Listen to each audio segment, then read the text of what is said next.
Um grande professor meu dizia o seguinte, que normalmente tínhamos tendência para idolatrar a juventude. Que havia crianças que já tinham nascido velhas, que havia jovens extremamente crianças e que havia velhos extremamente jovens, como é o caso do Frei Bento Domingos. Frei Bento Domingos é alguém que, ao que sei, é o mais antigo cronista do Jornal do Público. Foi um homem que teve chatices com Salazar. Ele depois pode-vos contar uma história que me contou há bocado e que me levou à gargalhada lá embaixo, sobre a história de uma cadeira.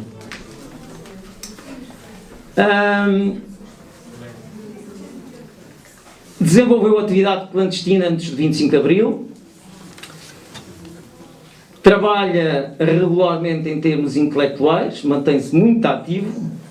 Continua a escrever a sua crónica semanal para o Público e não vou gastar mais palavras em relação a ele, porque ele falará por ele próprio, certo?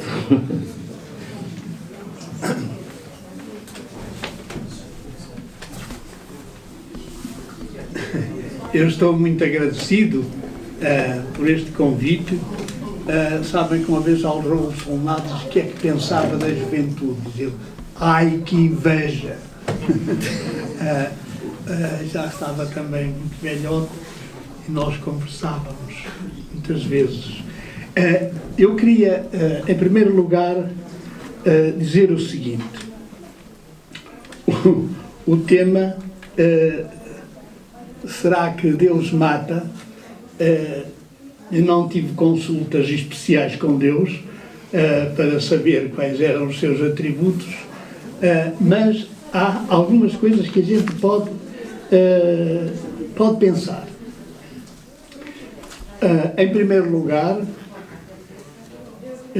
em nome de Deus, não digo Deus, em nome de Deus, já se fez correr muito sangue em muitas épocas. Mais recentemente, ao tentar estabelecer um califado da Síria ao Iraque, o líder do Estado Islâmico pretende precisamente constituir um Estado, o primeiro jihadista de todo o mundo, com a missão de estender o Islão a um vasto território da Índia à Península Ibérica, incluindo o centro e o norte de África. Para isso necessita de recursos humanos, naturais e financeiros. O seu instrumento é a guerra terrorista a todos os que não se querem fazer muçulmanos radicais. É preciso não confundir estes com os muçulmanos, que é uma coisa muito diferente, nós veremos. O uso da violência, a condenação à morte, em nome de Alá, em nome de Deus, é a sua lei.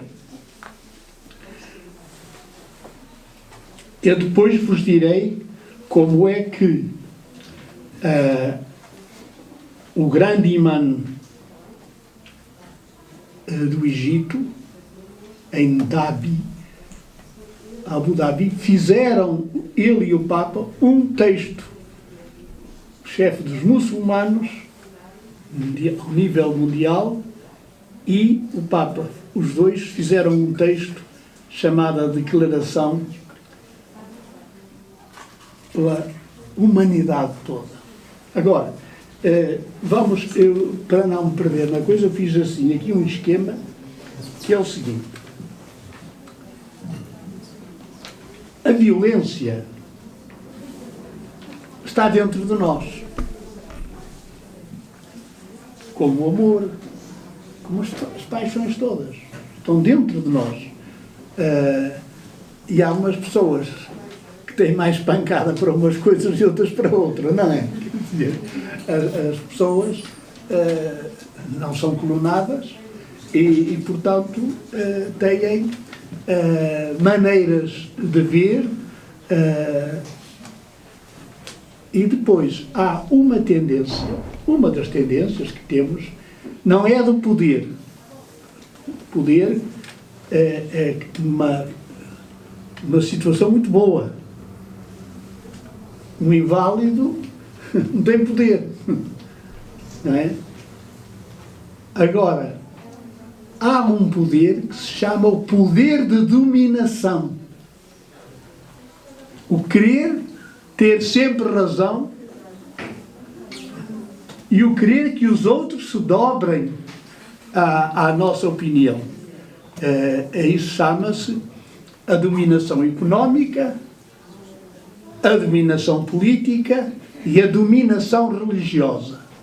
São 3 tentações que existem em todas as lideranças do mundo, desde há muitos anos.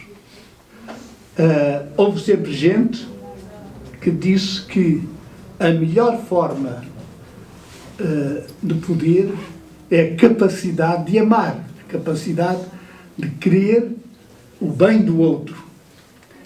Mas há, portanto, a religião, que é... Também ninguém sabe muito bem definir o que é religião. Vocês sabem que foi Cícero o que primeiro deu uma definição de religião, e para ele era reler. Ler com atenção. Ler escrupulosamente, ver qual é o sentido. Depois apareceu uma outra definição de religar. Religio, reler, e depois também uma outra maneira, religar. E então a religião seria aquela que tinha, assim, uma espécie de elo entre tudo e todos. E elo também com o sentido da vida. Mas ela é instrumentalizada, as religiões, porque uma coisa é a atitude religiosa de cada um, outra coisa são as instituições religiosas.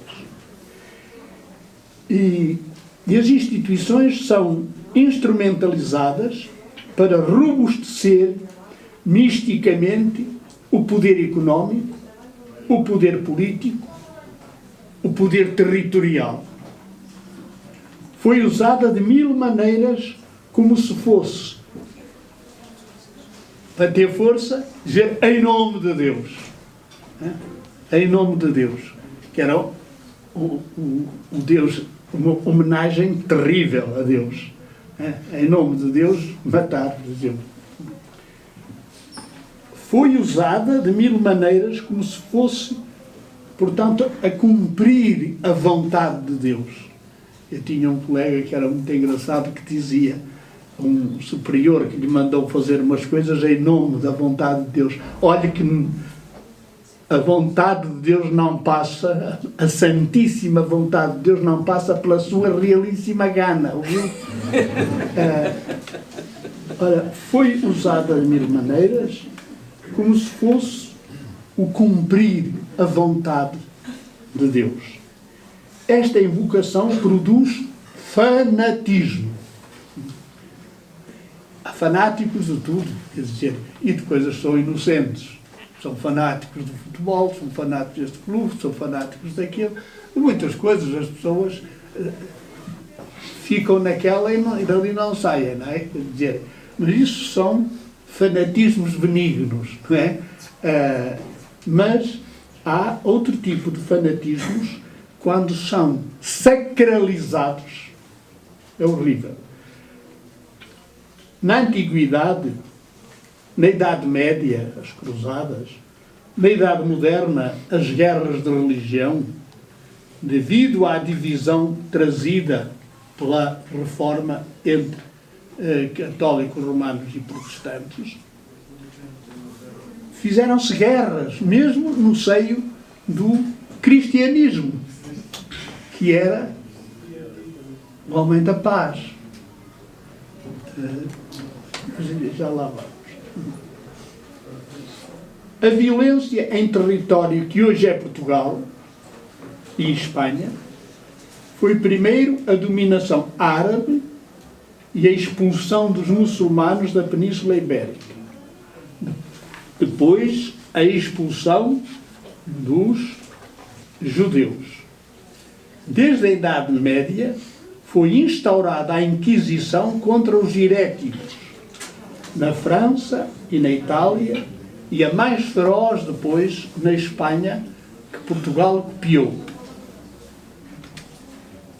A própria Bíblia é o livro mais enganador que há.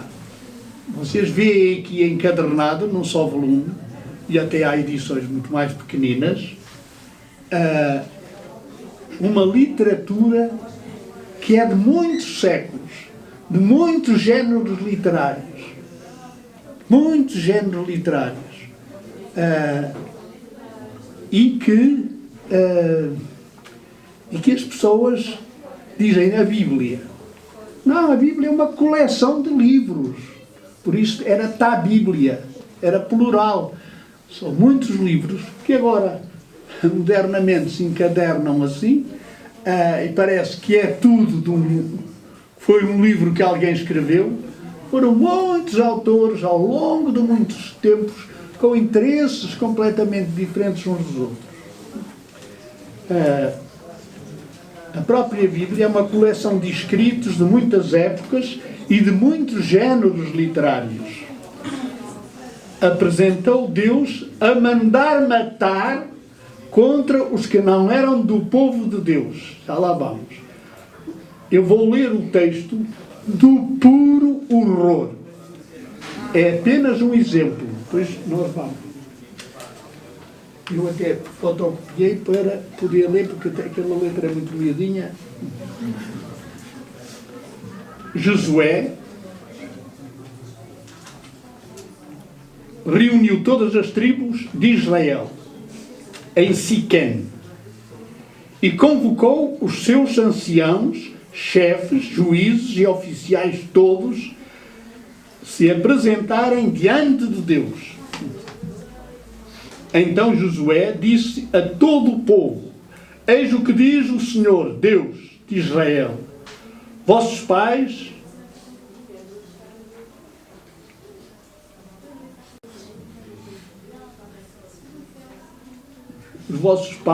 desculpem,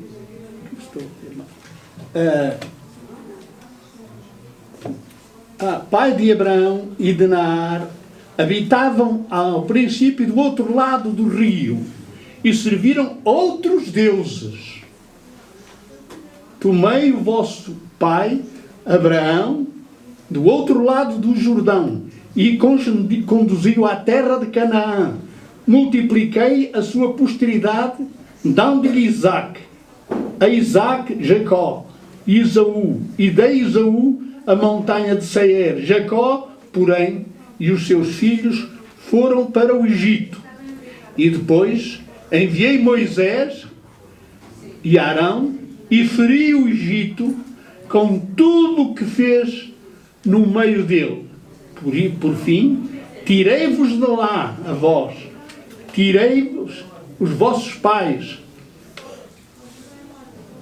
tireis do Egito e chegastes ao mar. Os egípcios perseguiram-vos. Perseguiram os vossos pais com carros e cavaleiros até ao mar dos juncos. Eles, porém, chamaram ao Senhor, e o Senhor pôs trevas entre eles e os egípcios e fez avançar o mar sobre eles, cobrindo-os. Os vossos olhos viram o que fez aos egípcios, e depois disto passastes largo tempo no deserto. Levei-vos em seguida para a terra dos amorreus, que habitavam do outro lado do Jordão. Eles combateram contra vós, mas eu entreguei-os às vossas mãos. Veja, eles combateram contra vós, mas eu, Deus, entreguei-os nas vossas mãos. Tomastes posse da sua terra, e eu exterminei-os na vossa frente. Balaque, filho de Zippor, rei de Moabe, levantou-se para lutar contra Israel e mandou chamar Balaão, filho de Beor, para vos amaldiçoar. Eu, porém, diz Deus, não quis ouvir Balaão, e ele teve de vos abençoar repetidas vezes, e assim vos tirei das mãos de Balaque. Atravessastes o Jordão e chegastes a Jericó. Combateram contra vós os homens de Jericó, os amorreus, os perezeus, os cananeus, os hititas, os perezeus, os cananeus, os hititas, os girgazeus, os aveus e os jebuseus. Mas eu, diz Deus, entreguei-os nas vossas mãos. Mandei diante de vós insetos venenosos que expulsaram os 2 reis dos amorreus. Não foi com a vossa espada, nem com o vosso arco. Dei-vos, pois, uma terra que não lavrastes, cidades que não edificastes e que agora habitais. Vinhas e oliveiras que não plantastes e de cujos frutos vos alimentais. Tentei, portanto, o Senhor e servi-o com toda a retidão e verdade. Afastai esses deuses de quem os vossos pais serviram do outro lado do rio e no Egito, e serei o vosso Deus, Senhor. Vocês, não haja isto uma indecência. Quer dizer, é um texto absolutamente abominável. E Deus a cometer abominações contra outros seres humanos. E então a gente encontra as coisas mais belas sobre Deus e sobre os seres humanos na Bíblia, e encontra as coisas mais indecentes, mais horrorosas, exemplos de maldade.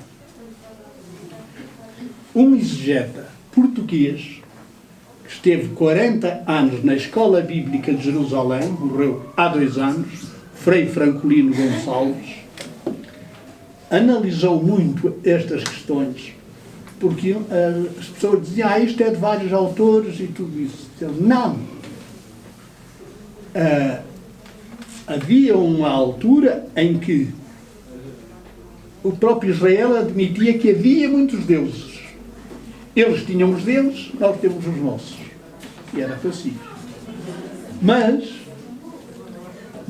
há uma corrente, e foi o grande trabalho de exegese científica o ano passado, houve aqui em Lisboa, na Faculdade de Letras, uma homenagem a este exegeta. A exegeta é uma pessoa que estuda cientificamente a Bíblia. E o problema que ele descobriu, que eu acho que é fundamental para entender estas coisas, há 2 correntes na Bíblia. Uma chamada a corrente sapiencial, a corrente da sabedoria. Na organização atual da Bíblia, é aquilo que vem primeiro. O que vem primeiro é que Deus criou o ser humano à sua imagem e semelhança. Portanto, todos os seres humanos. É uma perspectiva universalista. É o Deus de todos, de toda a humanidade. E há depois uma corrente política, uma corrente que é nacionalista, que é o Deus que libertou um povo que tinha emigrado para o Egito e estava oprimido. Moisés interveio, mas esse Deus é o libertador do povo de Israel. Eles ainda hoje continuam com a mesma pancada, estão a perceber? São o povo de Deus. Eu pergunto sempre, e os outros são povos do diabo? O que é? São o povo de Deus. Deus está por eles e eles estão por Deus. A causa de Deus é a causa deles e eles é a causa de Deus. E ele então descobriu o quê?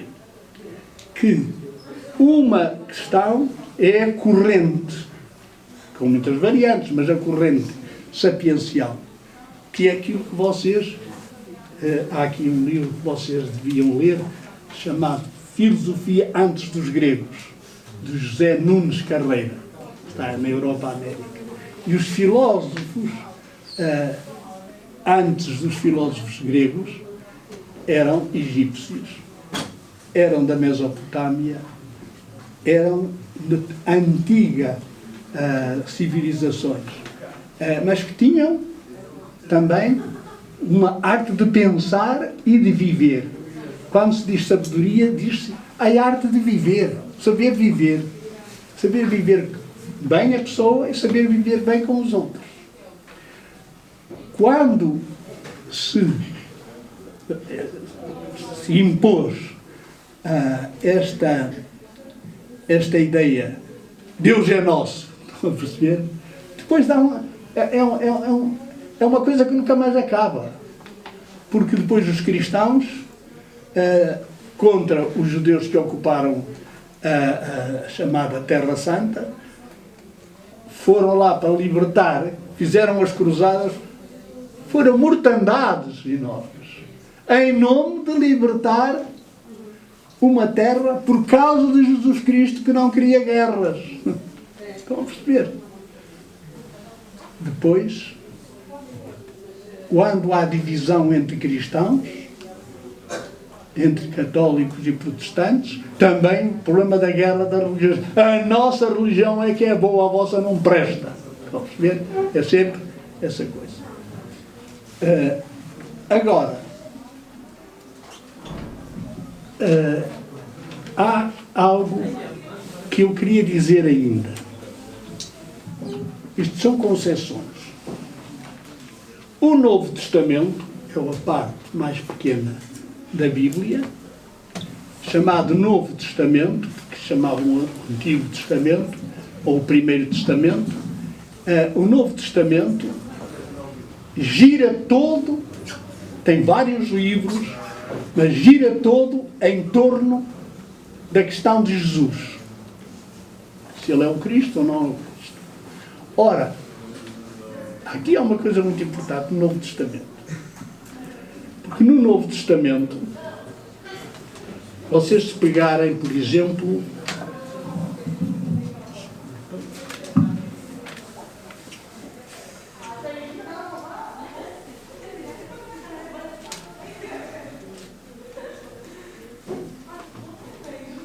em São Mateus, no capítulo, no capítulo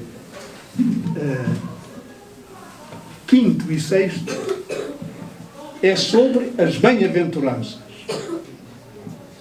Bem-aventurados, felizes. Felizes quem? Felizes todos aqueles que fazem bem aos outros. Que são desprendidos e que acham que a partilha dos bens é a primeira grande regra. Cuidado! Quem não quer trabalhar, irá a São Paulo, no primeiro escrito cristão, a carta aos Tessalonicenses, quem não quer trabalhar e pode, que não coma, e resolve o problema.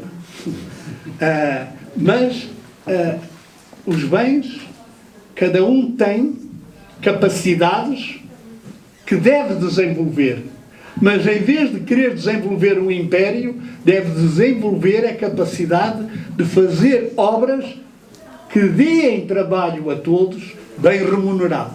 Quer dizer, isso é o princípio grande das bem-aventuranças. Sou bem-aventurado, sou feliz, se torno outras pessoas felizes. Quando torno outras pessoas felizes, sou feliz. Isto também os filósofos estoicos tinham esta ideia. Agora, vai fazer uma coisa que vai aborrecer muita gente, que diz que é necessário amar os próprios inimigos. Um inimigo não tem nada de amável, não é? Mas devemos fazer tudo para ele virar, para ele se converter e tornar-se um fraterno, em vez de um agressor. Amar os inimigos não é amar a maldade deles, é dizer, apesar de tudo, Eles são sempre pessoas. Mesmo um condenado,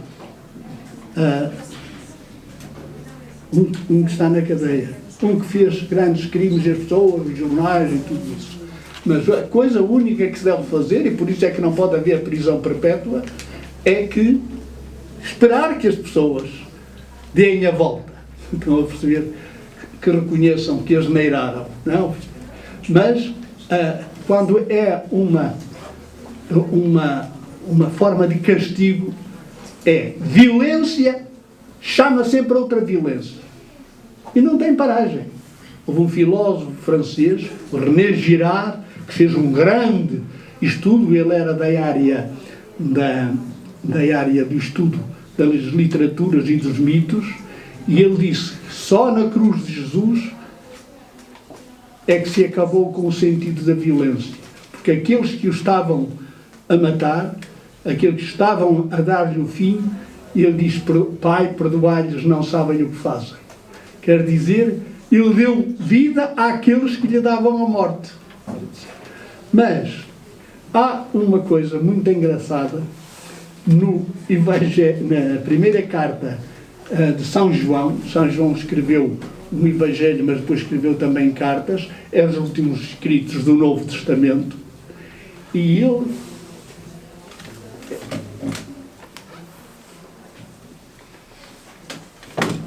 tenho aqui a referência exata para não dar. Veja 4,16. Veja aí o versículo 16.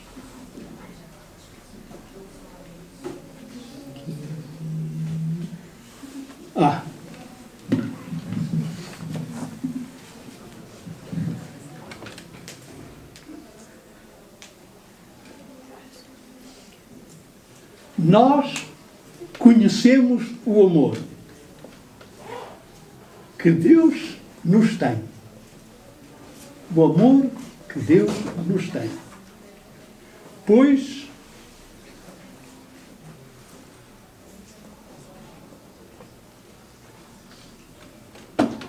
Pois queremos, acreditamos, nos aliamos a Ele. Deus é a grande definição de Deus. Não tem definição. Deus é amor. E quem permanece no amor, permanece em Deus. E Deus permanece nele. Foi uma coisa que São Paulo recebeu. São Paulo recebeu isto de um poeta anterior ao cristianismo. Um poeta gentio, grego, que dizia assim: na divindade vivemos, nos movemos e existimos. Deus é a nossa casa. E depois São João diz: e nós, a casa de Deus. Isto então não tem nada a ver com Deus mata. Um Deus que mata é que se mate Ele primeiro. Estão a perceber? Um Deus que mata é uma ficção dos humanos, uma ficção que fazem para terem uma autoridade destruidora. Porque se Deus é o princípio de tudo. E aqui agora é um problema muito complicado, para pouco tempo. Eu recomendo-lhes de um Anselmo Borges, que era professor de filosofia em Coimbra e tinha uma aula de cristianismo para toda a universidade. Publicou muitos livros. Mas eu recomendo este Conversas com Anselmo Borges, porque são entrevistas. E é toda a problemática que ele tratou durante toda a sua vida de investigador. Ele era também sociólogo e filósofo, mas era também teólogo. E ele faz esse cruzamento, e quando foi diretor da revista Igreja em Missão, ele reunia congressos internacionais de todas as áreas do conhecimento. Porquê? Porque a primeira área de grande conhecimento é a poesia. Poesia se faz maravilhas. Como os pintores, com as cores de toda a gente, fazem cores que não... fazem arranjos que nunca mais... Isto não é muito grande, mas vejam, esta capa mesmo é de um homem que é um grande arquiteto, mas que também desenha acho que não era o nome, que é o companheiro do Cisa, trabalha com o Cisa, Souto Moura.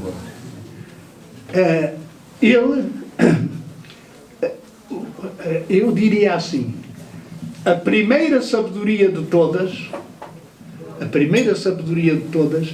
é saber relacionar os diferentes saberes. Ninguém pode saber tudo, porque quem muito abarca pouco aperta, não é? Quer dizer, pouco, não é?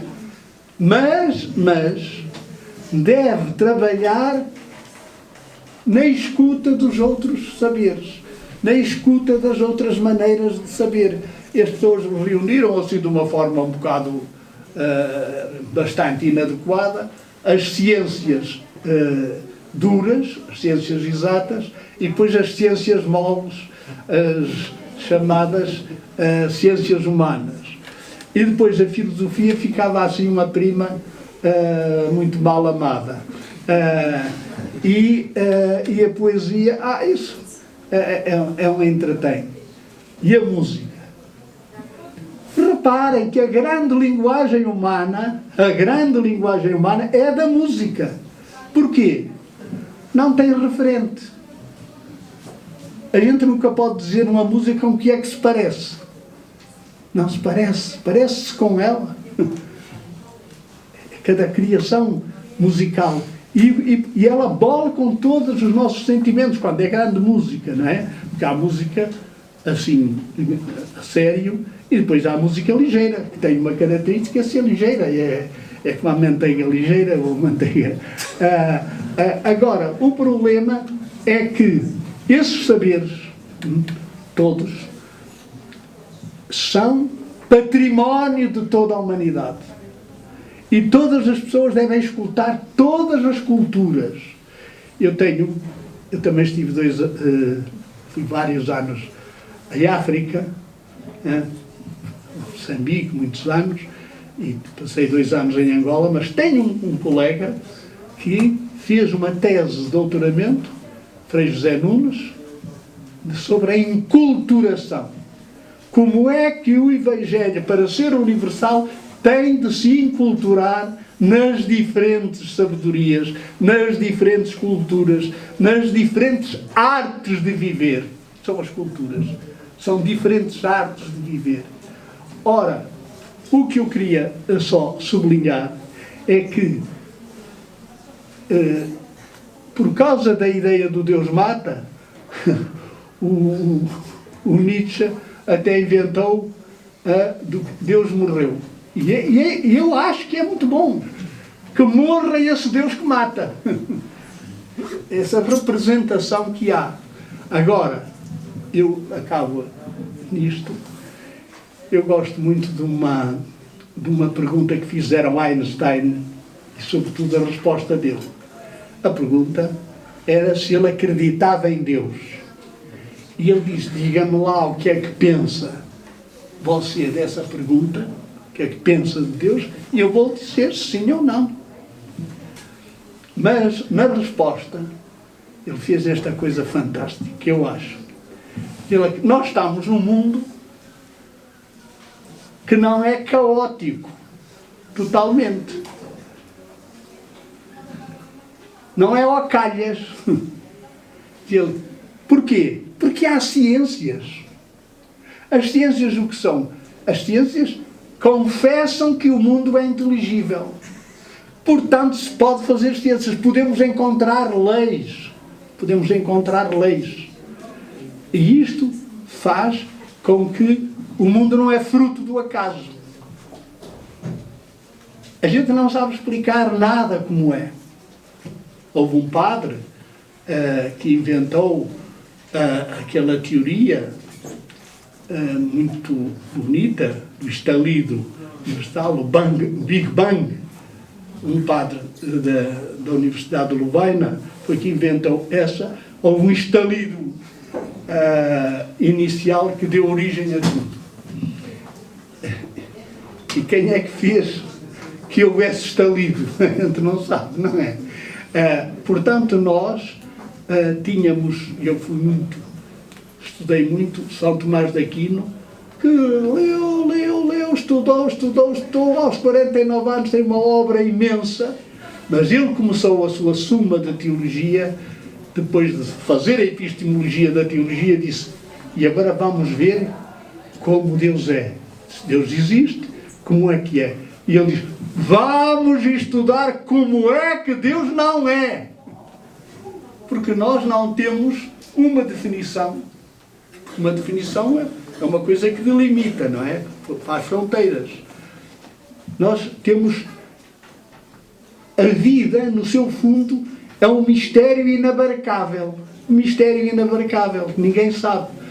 E então ele diz, vamos saber sobre tudo como Deus não é.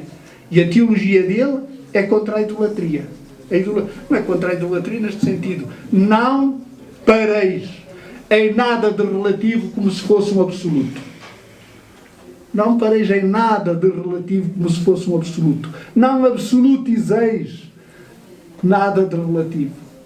Tudo é limitado. Então, qual é o papel da filosofia? E acabo. Perguntar, questionar, tanto as ciências como as técnicas, como a filosofia. Pode haver filosofia de tudo, porque tudo sugere perguntas, tudo sugere interrogações. E não pensar que vamos encontrar uma solução. A grande solução filosófica é a própria filosofia. A própria filosofia é que é a resposta. O nós sermos seres perguntadores, questionadores, que avalam todos os falsos fundamentos. E, portanto, quando as pessoas desvalorizam a filosofia, eu digo, estão-se a desvalorizar a elas mesmas. Pronto.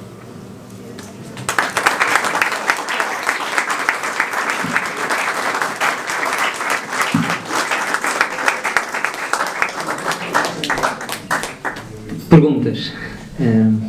Quem é que quer começar? Toda a gente com medo? Claro. Oh, Isabel, é assim, não se ouve ali atrás o projeto da voz assim. Eu vou falar mais alto. Gostaria que partilhasse um pouco a sua reflexão no que diz respeito à sua avaliação relativamente à responsabilidade das instituições religiosas na implementação da paz, mas com um conceito alargado de paz, em que incluímos o aceitar o outro, integrar o outro e desenvolvermos-nos, formarmos-nos com o outro. Como avalia o papel das igrejas, nas paróquias, por exemplo, dos agentes religiosos em todos os patamares da hierarquia da igreja? Muito obrigada. Como lhes disse no começo, o grande acontecimento foi o Papa fez uma visita histórica aos Emirados Árabes Unidos de 3 a 5 de fevereiro e assinou uma declaração conjunta com o grande imã de Al-Azhar, Ahmad Al-Tayeb. É a declaração de Abu Dhabi que condena o terrorismo e a intolerância religiosa pelas duas grandes religiões do mundo, o catolicismo e o Islão. A paz não existe. Vocês sabem que há um poeta chamado Isaías, do Antigo Testamento, que dizia que vai vir o tempo em que vai ser tudo vegetariano. Até os leões vão dormir com os cordeiros, até vai ser uma coisa absolutamente fantástica. ninguém anda a pensar, uma criancinha pode meter o dedo no buraco da víbora e ela fica encantada. Estão a perceber? É o sonho de uma paz universal. Por exemplo, no próximo domingo, mesmo os católicos vão celebrar aquilo que se chama, que a gente diz assim, vão transformar as relhas as armas, as espadas, em relhas de arado. Transformar os instrumentos de guerra em instrumentos de paz, em instrumentos de desenvolvimento. Eu acho que o mundo vai-se fazendo. Não é? Não está feito. Não é? Está muito desfeito em muita coisa, não é? Está muito desfeito. Todo o movimento ecológico, todo o movimento... Eu creio que há aí uma tese mesmo de defesa dos animais. Não sei, um prémio, não é? Ora, o problema é o presépio. Os animais estão ali todos porreiros a dar aconchego ao Jesus. Mas agora também há muitas coisas que são as pessoas que estragam a sua vida a dar aconchego aos animais. Estão a perceber? Há muita coisa nisso, uma coisa. Agora, a tentação, e aquilo que devemos fazer é ter uma concepção de vida. Cada um de nós, eu já fui concebido há 85 anos. Vocês são umas crianças, comparativamente. Mas já foram muito mais crianças. E o que é que acontece a todas as pessoas? Não existem, vão sendo. Vão sendo, nós vamos sendo. Não é? As pessoas dizem, não é? Não, vai sendo, vamos sendo. E agora, todo o trabalho das escolas devia ser para que as pessoas vão sendo cada vez melhores, mais competentes, mas quando têm muita competência e muita capacidade, diz, eu tenho muita capacidade de servir. Estão a perceber? Eu tenho de ser cada vez mais, desenvolver todos os meus talentos, todas as minhas capacidades, sejam elas quais forem, mas não só para proveito próprio, para fazer a alegria também dos outros.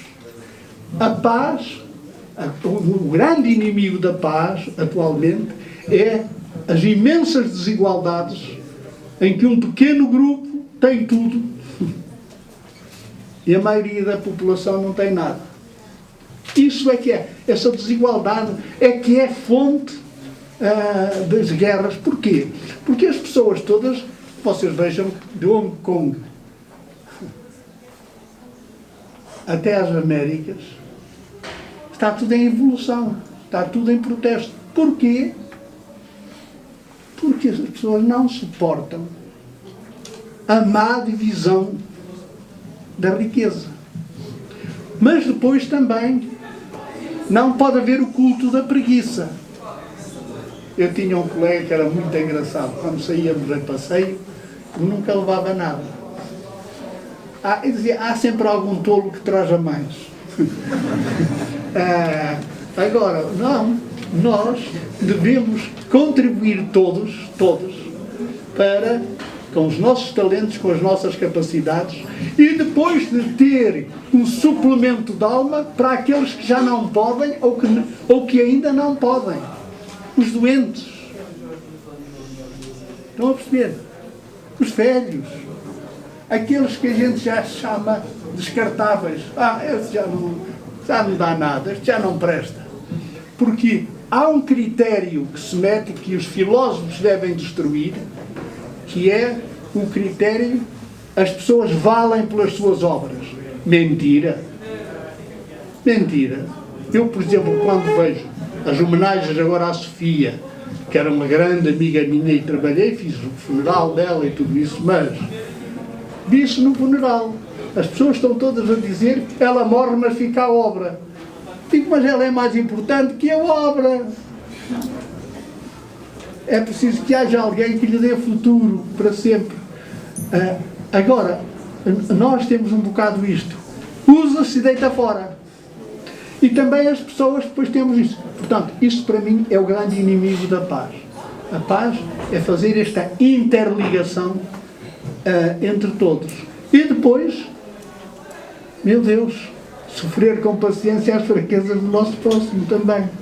Há aqui muita trabalheira a fazer dentro de nós, porque as guerras começam cá dentro, os ódios começam cá dentro, as invejas começam cá dentro. Vamos ver. Por exemplo, vocês hoje tiveram as pessoas que foram premiadas. Eu acho muito bem, mas o prémio delas é vosso, é de todos. Porquê? Porque foi criado um ambiente para lá da capacidade que têm de serem fantásticas. Eu tenho aqui um livro, um texto dedicado a uma poetisa que eu gosto muito, que é a Adele Prado, uma poetisa brasileira que ela era catolicíssima, cristianíssima, mas era um poeta de fazer essas combinações insuspeitadas da linguagem. Era o talento dela. Mas agora, os prémios todos aqui que foram recebidos são prémios de todos, são prémios da escola. E isso é que deve as pessoas... Olha, eu acabo. Uma das coisas, eu tenho uma mesa em que se celebra a Eucaristia, que é o dobro desta. E os garotos tomaram conta. E chegam lá, alguns ainda de chupeta, eu também sou cristão, também quero estar aqui e tal. E a única coisa que eu lhes digo não é missa para crianças, são os avós e os pais de idade. Eu que lhes digo sempre, o que é que dizes quando chegas a casa, está a tua mãe e o teu pai? Bom dia, boa tarde, como é que está? Não, isso muito bem. Mas deves perguntar, em que é que posso ajudar? Chegas a casa e perguntas, em que é que posso ajudar? Chegas à escola e o que é que dizes à professora? Ou ao professor? Não, a coisa que tens que dizer é em que é que posso ajudar. Tens um colega que tem mais dificuldades do que os outros? Não é andar a esconder o ponto, a ver se ele tem uma nota pior que a minha. Não, deves dizer em que é que posso ajudar.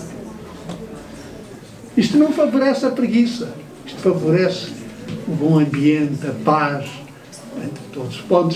Desculpe. Mais alguém quer... Estamos quase sobre a hora, Pedro? Não sei se vou ajudar, mas já que os meus alunos de ciências não colocam nenhuma questão, eu vou colocar em vez deles. Eles saberão o que um engenheiro faz, o que um médico faz e outras profissões que vêm das áreas das ciências. E a pergunta era, o que é que um teólogo faz? Gostava que falasse um bocadinho da sua experiência, do alto dos seus 85 anos, o que é que o levou a ser teólogo e a dedicar-se a isso? Eu sou teólogo, os outros é que dizem que sou. Mas o problema, a mim sempre me inquietou, e foi o que me orientou sempre na vida. Primeiro, informar-se do que é que os outros pensaram. É a primeira coisa. É o tributo que nós devemos fazer ao passado. Os medievais até tinham a ideia que o conhecimento era como pessoas que estão às cabalitas de outras para verem cada vez mais longe. Portanto, nós somos o resultado de muitos saberes, muitos saberes. Mas havia uma questão em Tomás de Aquino que era, num quadribete, sabe que um quadribete era um instrumento medieval havia as questões disputadas, havia os comentários das Bíblias, os comentários dos filósofos e tudo isso. São Tomás introduziu no mundo ocidental o pensamento grego, que estava esquecido e que tinha sido depois herdado pela altura em que os muçulmanos era a grande cultura, em que os muçulmanos herdaram a cultura grega, os filósofos, pintores e tudo. Se forem ao sul de Espanha, ainda podem encontrar testemunhos disso fantásticos. Mas agora havia uma coisa, que ele fez esta pergunta. A pessoa vai para a catequese, a pessoa sabe tudo, sabe o credo, sabe o Pai Nosso, sabe a Ave Maria, tudo isso, dizer papagaios. Estão a perceber? Sabem repetir. E repetem coisas boas, repetem coisas extraordinárias, repetem, mas a pergunta teológica é outra. Como é que é verdade aquilo que eu confesso na fé que é verdade? Eu confesso que é verdade, mas como é que é verdade? No seio das culturas todas, no seio de todos os saberes, no seio de todas as interrogações. É meu? Tenho um bom. Adeus. Então